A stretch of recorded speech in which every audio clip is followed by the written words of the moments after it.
Hi everyone, I'm Michael. I'm Lauren. I'm Peter. I'm Victoria, and together we're H&H Games. First of all, we want to say thank you to everyone following us. It means a lot that you've been on this board game journey with us. For a while now, we've been teasing you with images from our very first board game. An epic, Action-packed, Plot-driven, fantasy-themed board game. And we're happy to announce that we've finally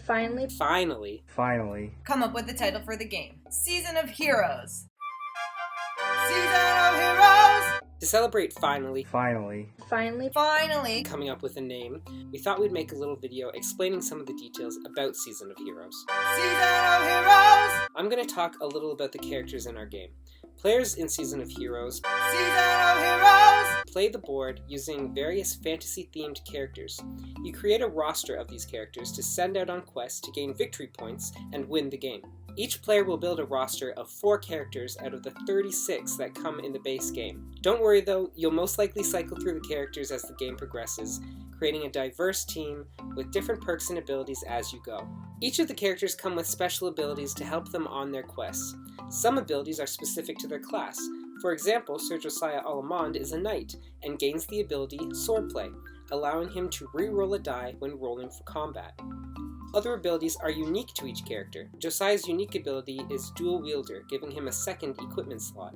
In your travels, your characters will come across different challenges, testing both their combat and knowledge. Their base skill number in each stat is listed to the side of their character card. Below that is their bag size, telling you how many resource cards they can carry to work towards their quests. Our board isn't a traditional board game board. Instead, it's made up of placement masks called zones. During gameplay, you'll play with 6 different zones, 1 of each type. There's wildlands, dreadlands, islands, cities, sites of interest, and battlegrounds. Each of these 6 landscapes will have different decks that contain unique resources, enemies, and victory point cards. Just like our characters, each of our landscapes are unique.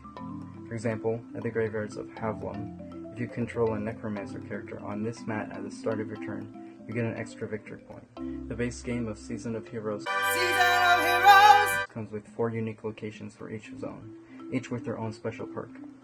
This creates a varying gameplay experience every time you play, as your zones will always differ. So you might be wondering just how you win Season of Heroes.